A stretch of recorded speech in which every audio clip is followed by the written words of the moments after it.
These are my predictions for paper 2 Edexcel IGCSE Chemistry Exam 2025, and this is for paper 2C, not for the 2CR. The first topic is the solubility and solubility curve. This topic hasn't been in the exam lately, and it used to be one of the hot topics in paper 2. So my prediction that it might be, or please consider that it might be in the exam this year. So in solubility, the question when it comes, usually they provide you with data for solubility of a certain compound in water, and they ask you to plot this data in a graph. And then the most common question is to ask you to calculate the mass that will crystallize when you cool the saturated solution. The solubility curve is a curve of the temperature versus the amount that dissolve at a certain temperature. So the solubility, how much dissolved in 100 gram of the solvent, because solubility is the amount of substance in gram that completely dissolves in 100 gram of the solvent.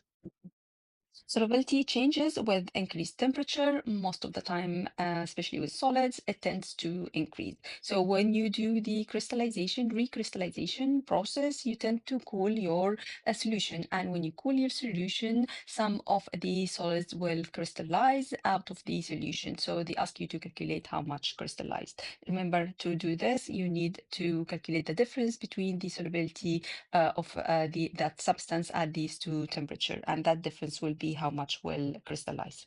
And then the second topic is ionic bonding. So ionic bonding is usually one of the topics that come in paper 1. However, if it wasn't in paper 1, it might be in paper 2 because it's common to come, especially in comparison with metallic bonding. The most common types of questions that come with ionic bonding in paper 2, if it wasn't in paper 1, are related to the high melting points of ionic compounds, which comes from the strong electrostatic process of attraction between the oppositely charged ions in the giant ionic lattice, and a lot of heat will be needed to break these bonds.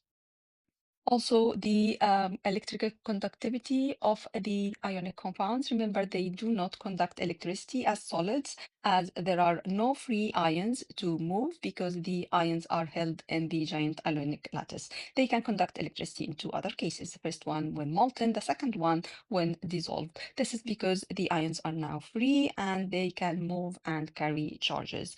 As I said, this usually comes in comparison with metallic bonding because metallic bonding is very common in paper 2. And in metallic bonding, they usually ask about the melting point and the type of the bond. So there are these are strong bonds. They come from the electrostatic forces of attraction between the positively charged ions and the delocalized electrons. So these are the positively charged ions, and these are the delocalized electrons that can move around. And they tend to ask about the properties and to explain these properties. The first one is the high melting points, and we talked about the high melting points due to the electrostatic force of attraction. And then they ask about electrical conductivity and malleability. So electrical conductivity, they can conduct electricity because they are the free delocalized electrons that move through the structure and carry the charge. And then malleability is due to the regular arrangement of the layers that can slide over each other when hammered. And then they ask about alloys. So very common to ask you about alloys and why alloys are harder. So alloys are made up of the metal atoms and in addition to some another metal or non-metal that is added. So another element that is added to that metal, and they become harder. That makes them harder than the pure metal because the different size of the atom will distort the regular arrangement of the atoms, making it more difficult for the layers to slide past each other or over each other. So they become harder, not as malleable as the pure metal or ductile. And then they can sometimes ask about uses of metals when they ask about metals. The most common one probably is aluminium. Remember that aluminium doesn't corrode like iron, and this is because the formation of a layer of aluminium oxide on top of the aluminium that protects aluminium from corrosion.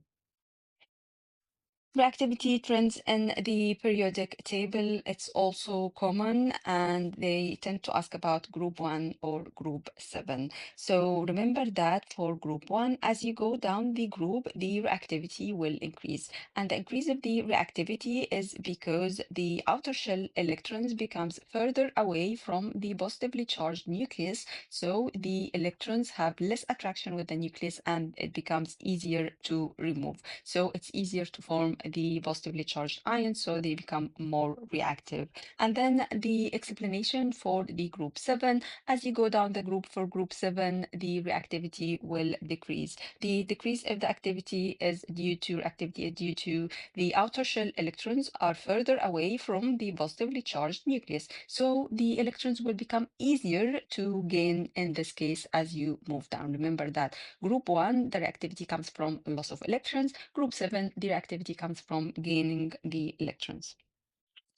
The type of reactions for group 1 and group 7 are also very common. So for group 1 metals, alkali metals, remember their reaction with water will give you the hydroxide and the hydrogen, and you can judge the reactivity based on how much bubbling you can see when you add the metal to the water. As you go down, the reaction becomes more vigorous, and they tend to ask you about the observations for this type of reaction. The second reaction with oxygen, they react with oxygen to give metal oxides, and then reaction with chlorine, they react with chlorine to give metal chloride salts, which are white salts. Again, reactivity for all of these will increase down the group. Sometimes they ask you to write the equation as well for a reaction between one of the metals and with chlorine. And for example, here, sodium and chlorine will give you sodium chloride as a solid. For the halogens, because we are talking about the reactivity trend, so they tend to ask about the displacement reactions for the halogens. So the more reactive halogen can displace the less reactive one. A displacement reaction will occur between a more reactive halogen and a salt of the less reactive one. So as we said, as we go down the group, the reactivity will decrease. So chlorine will be more reactive than bromine and iodine. So chlorine can displace the bromine from its salt. So you can react chlorine with potassium bromide to give you potassium chloride and bromine. So now the chlorine displaced the bromide. And also it can do the same with the iodide. So chlorine more reactive than iodine. So when you react chlorine with potassium iodide, that will give you potassium chloride and iodine. And remember the change in the color of the solution. So if you start with potassium bromide, which is colorless, that will give you bromine, which is orange on color. And if you start with potassium iodide, which is colorless, that you're going to end up with iodine. The solution will be brown because of the iodine that is formed. And also remember that the iodine itself cannot displace the bromine or the chlorine. So if you have iodine reacting with potassium bromide or potassium chloride, there will be no reaction. Reactivity series and extraction of metals, very, very common in paper 2, and I would expect that to be in the exam. So here in the reactivity series, what's important is the extraction of metals. So they tend to ask you why this particular element cannot be extracted from its ore using carbon. Remember that the metals which are below the carbon in the reactivity series can be extracted using carbon, but the ones which are above the carbon in the reactivity series cannot be extracted because they are more reactive than carbon. So something like aluminium, so they tend to ask you why aluminium cannot be extracted from aluminium oxide using carbon. This is because aluminium is above carbon in the reactivity series and the carbon cannot displace the aluminium. However, what type of extraction can we use? We can use the electrolysis. So in electrolysis, electrolysis, we should know about electrolysis. And the electrolysis here is very common in paper one. So electrolysis is the split by electricity. You have two electrode, a cathode and anode, or you have a positive electrode and a negative electrode. And then you have an electrolyte. So they tend to ask you about the electrolysis of either molten ionic compound or the aqueous solution of an ionic compound. What are the product? They tend to ask you what happens at the negative electrode, or how this is formed at the negative electrode or at the positive electrode. Remember, this is a redox reaction, and they will ask you normally to write the half equation that happens at either of these electrodes. For the molten ionic compound, the cation or the positive ions will move towards the cathode, which is the negative electrode. They will gain electrons or get reduced, and they will form the metal. And then for the positive electrode, towards the positive electrode, the negative ions, like here, if we are talking about sodium chloride, the chloride will move towards the positive electrode. They will lose electron, get oxidized, and they will give the chlorine. Remember how to write the ionic equation or the half ionic equation for the reaction that takes place at both the positive and negative electrodes. And then electrolysis of aqueous solution. Electrolysis of aqueous solution, we have now a different thing that happens, because we have the ionic compound, which has a cation and an ion, and we also have the water molecule. So water tends to ionize to give you hydrogen ions and hydroxide ions. Now there will be competition at both the positive electrode and negative electrode. So at the negative electrode, there will be competition between the metal and the hydrogen from water, hydrogen plus from water, and the metal itself. So which one is going to be reduced at the negative electrode? If the metal is below hydrogen in the reactivity series, like copper, then the copper is the one that is going to be reduced to change from copper plus ions into the copper metal. If the metal is above the hydrogen in the reactivity series, then the hydrogen ions is the one that's going to be reduced, and the hydrogen ion will give you the hydrogen gas.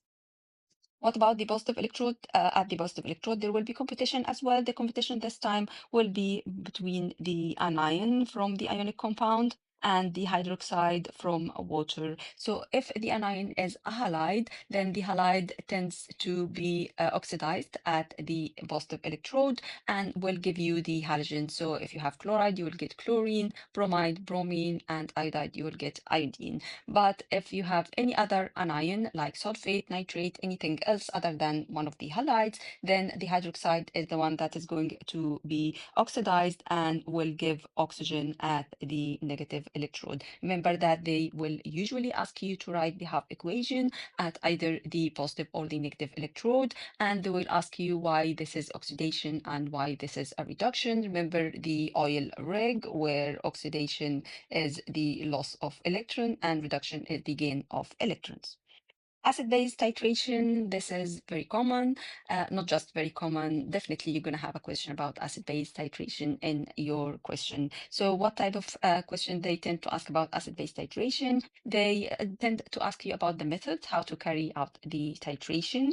Sometimes they ask you how to do this titration with the 6-mark questions. Sometimes they get you photos or pictures of the apparatus used, the burette and pipette used in the process, and they ask you to name them. So make sure that you know all of that. Make sure that you know your indicators that you use for the acid-base titration, litmus, phenolphthalein, and methyl orange, and the change in the color between the acidic solution and the basic solution. Remember that we don't use universal indicators for the acid-base titration. However, sometimes they ask you about universal indicators. What would be the color of the universal indicator if added to a different solution? So make sure that you know your universal indicators colors as well. You should be able to improve a titration method provided to you in the exam as well. So sometimes they provide you with the steps and ask you how to improve the method. Finally, you need to know how to calculate the concentration from titration, because definitely with the titration, they're going to ask you to do this calculation. Topic 8 is the energy level diagrams and calculation of the enthalpy using bond energies. So calculation of the enthalpy using bond energy is a guaranteed, almost a guaranteed question in your exam. I haven't seen paper 2 without this question. So remember that the delta H, when you calculate the enthalpy change using bond energy, it will be equal the energy gained to break the bonds in reactants minus the energy lost to make the bonds in the products. So calculate all the bond energies for all of the reactant first, and then take away from that the bond energies of all of the products. If the type of bonds and number of bonds for both reactants and products are exactly the same, even though we have different compounds, then the enthalpy change will be zero, because this is a very common question in your exam. Remember that delta H will be negative value if the reaction is exothermic, and it will be positive if it is an endothermic reaction. So what's an endothermic and exothermic? Because drawing the energy diagram is very common. So exothermic reaction, it is reaction when the reactants have energy more than the product. So when you draw the energy profile for an exothermic reaction, you put the energy of the reactants higher than the products. Don't forget to label the activation energy, which is the difference between the energy of the reactants and the highest point. And the overall energy change will be the difference between the energy of the reactants and product. As you can see, for this reaction, there will be an increase in the temperature because the reaction will release energy or release heat. The overall energy change here will be negative value. Endothermic reaction is the opposite. Well, the energy of the products will be lower than the energy of reactant, sorry, will be less than the energy of the products. Again, there will be heat will be taken in, the temperature will decrease, and the overall energy change will be a positive value. Don't forget, activation energy will always be the difference between the energy of the reactants and the highest point. Overall energy changed will be the difference between reactants and products. Sometimes they also ask you to calculate the enthalpy change from calorimetry. So if energy change from calorimetry was not in paper 1, expect it might be in paper 2. But if it was in paper 1, definitely not going to be in paper 2. What you're going to expect is the calculation of the enthalpy change using bond energies. Reversible reactions and position of equilibrium. It's not in every single exam, but it's very common, mostly embedded within other questions, especially in organic chemistry. So a reversible reaction is when you have a reactants that can give you products, and then the products react back to give you the reactant. So you have a forward and reverse reaction. The most common question here is to ask you what is meant by the dynamic equilibrium. Remember that dynamic equilibrium for the closed system tend to happen when the rate of the forward reaction is the same as the rate of the reverse reaction, and the concentration of the reactants and products are constant at equilibrium. They are not the same, they are just constant. And then sometimes they ask about the factors that affect the position of equilibrium, because the position of equilibrium could be either towards the reactants or the products. So these are the temperature. So the temperature will depend on which side is exothermic, which one is endothermic. So if the forward reaction is exothermic, meaning heat is released, and we increase the temperature, the system will tend to oppose this effect by pushing the reaction towards the reverse or forming more of the reactant. So they might ask you, how would that affect the yield of your reaction? And then the concentrations in case of solutions. So normally, because what happens, this is Le Chatelier principle. So what happens for equilibrium? If you increase the concentration of the reactants here, then the system will act to oppose that effect by pushing the reaction forward. So more of the product will be produced. And then pressure in case of gases. So for gases, it depends on the number of moles of both reactants and products. So if you increase the pressure, the reaction will move to the side which has the lower number of moles and vice versa. And finally, the use of the catalyst. The catalyst will not affect the position of equilibrium. It's very common, by the way, to ask you about the use of the catalyst here and what does it do. So the catalyst will lower the activation energy. It was common in paper one as well. So if it wasn't in paper one, they may ask you in paper two.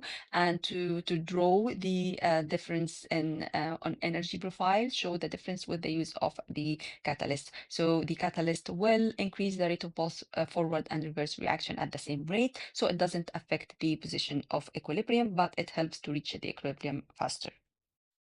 Organic chemistry. So organic chemistry in paper two is about alcohols, carboxylic acids, esters, and condensation polymers. So first of all, the alcohols, when it comes to alcohol, they will tend to ask you about the manufacture of ethanol. So remember the two different methods for manufacturing of ethanol. The first one, fermentation of glucose to give the ethanol. They may ask you about the products and the optimum conditions. So the optimum conditions here is the temperature between 25-35 and the use it under anaerobic conditions. So in the absence of oxygen, they tend to ask why in the absence of oxygen. Remember that the oxygen can oxidize the alcohol further to carboxylic acid.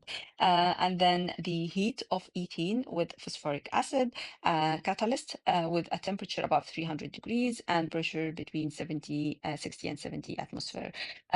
For this question, so if this question comes, they usually ask you to compare between these two methods, and they will ask you as well about the conditions for the conditions for the synthesis of the or formation of ethanol from ethene. So remember the use of the acid catalyst, the temperature, and the pressure. Oxidation of ethanol, it's not very common in the exam, has been in the exam for so many years. So it might worth that you look at it because it might be this year. So ethanol can be oxidized by burning in air or oxygen through complete combustion to give carbon dioxide and water, reaction with oxygen in air to give ethanoic acid. This is the microbial oxidation, and this is why we do the fermentation in the absence of the air. And finally, heating with potassium dichromate and dilute sulfuric acid, and that will give you ethanoic acid.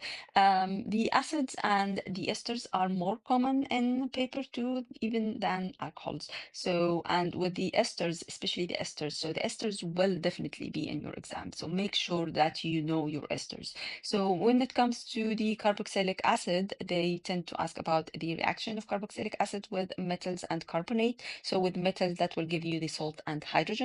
With carbonate, they will give the salt of the carboxylic acid, and they will also give the carbon dioxide and water. So they tend to ask you about these questions. The reactions between acids and alcohols to give the esters, these are almost in every single exam. So acids can react with alcohols to give the esters, and the condition here, or what you need to add, is a catalyst, and the catalyst here is an acid catalyst. So you need to add an acid as a catalyst for this reaction because they tend to ask you about the naming the catalyst. So for the esters, they ask you usually to name the ester. So remember that the ester come from an alcohol and a carboxylic acid. And to name the ester, you need to name the part that come from the alcohol first and the part that come from the carboxylic acid. For example, if we react propanoic acid with methanol, the ester will be called methyl propanoate. So remember that we start with methyl from methane or from methanol, and then propanoate that comes from propanoic acid. They also tend to ask you to draw the displayed formula for the ester form. Please make sure that you know how to do that. Remember that esters are volatile and they have distinct smells. Polymers, the type of polymers which is in every single exam is the condensation polymers. So make sure that you know your condensation for, polymers. Make sure that you know how to write the structure and displayed formula for the polyester. So polyesters are the condensation polymers that come from the condensation of a dicarboxylic acid and a diol. So the reaction between ethane diodic acid and ethane diol here. So you have the OH group from the carboxylic acid and the hydrogen from the alcohol. So they tend to lose the OH from the carboxylic acid and hydrogen from the alcohol to give the ester, and that happens on both sides. Make sure that you know how to draw the repeat unit for the condensation polymer. Remember the small molecules that is produced in the condensation, which is the water molecules, because sometimes they tend to ask you what is the small molecule. Also for the esters. So for the esters, when you make the ester, the products will be ester and water when you react an acid with an alcohol. You should be able to identify the repeating unit for the polymer. And remember that some biopolyesters are biodegradable. This is why we call them biopolyesters. And then fractional distillation of crude oils and cracking. These are very common in paper one, but if not in paper one, if you didn't see any question related to this in paper one, then expect that they might be in paper two. Just make sure that you go over this topic only if it wasn't in paper one. If there was a question related to this in paper one, they will not be in paper two. Then making salts. So making salts comes in both paper one and paper two, and it depends on whether it came actually in paper one or not. But remember for making salts that you can make salt starting from an acid and insoluble base to make a soluble salt. And you can also start from two soluble reactants through the precipitation to make an insoluble salt. Remember the trend of solubility. So all the salts of sodium, potassium, and ammonium are soluble. The nitrate are all soluble. Chloride are soluble except for the silver chloride and lead chloride. Sulfate soluble except lead sulfate, barium sulfate, and calcium sulfate. Carbonate, they are insoluble except for the sodium, potassium, and ammonium. And finally, hydroxide insoluble except for sodium, potassium, and calcium. Gases in the atmosphere, this is one of the topics that comes usually in paper one, but it's very common in paper two if it wasn't in paper one. So if there was nothing related to gases in the atmosphere in paper one, please revise this topic because it most probably going to be in paper two. The type of question that usually come at the composition of the different gases in the atmosphere, their percentages, the environmental problem of carbon dioxide. Remember that carbon dioxide is one of the greenhouse gases, and it causes the global warming. So that is a very common question in paper two when this question comes. Also calculation of the oxygen in air from experiment, the percentage oxygen in using a certain experiment. If this wasn't in paper one, this might actually be in paper two because it's quite common in paper two. Most common calculations in paper two. So first one, as we said, is the enthalpy change using bond energies. The second one is the volume of a gas produced from a reaction. This is a definite question in your exam. And of course, concentration from titration. So, and then we have the chemical tests. So chemical tests in paper two are not very common, but make sure that you just go over them because sometimes they can ask you about one or two of the chemical tests, especially for the metals, like how to differentiate between iron 2 plus and iron 3 plus and so on. If there were a lot of chemical tests in paper one, maybe you wouldn't see any of these in paper two, but they are not, as I said, very common, but make sure that you revise them anyway. These equations are very important for the paper two. So remember these two triangles. The first one is the calculation of moles. So the number of moles equals the mass over the MR.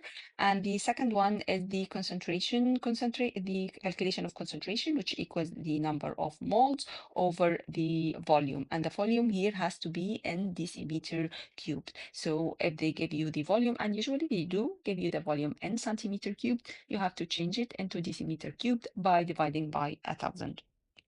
Remember, the volume of a gas in decimeter cube will equal the mass of the gas in gram over the mR of the gas, which is basically the number of moles of the gas multiplied by 24. This is the volume of the gas in decimeter cubed. And then finally, the concentration could be gram per decimeter cube or mole per decimeter cube.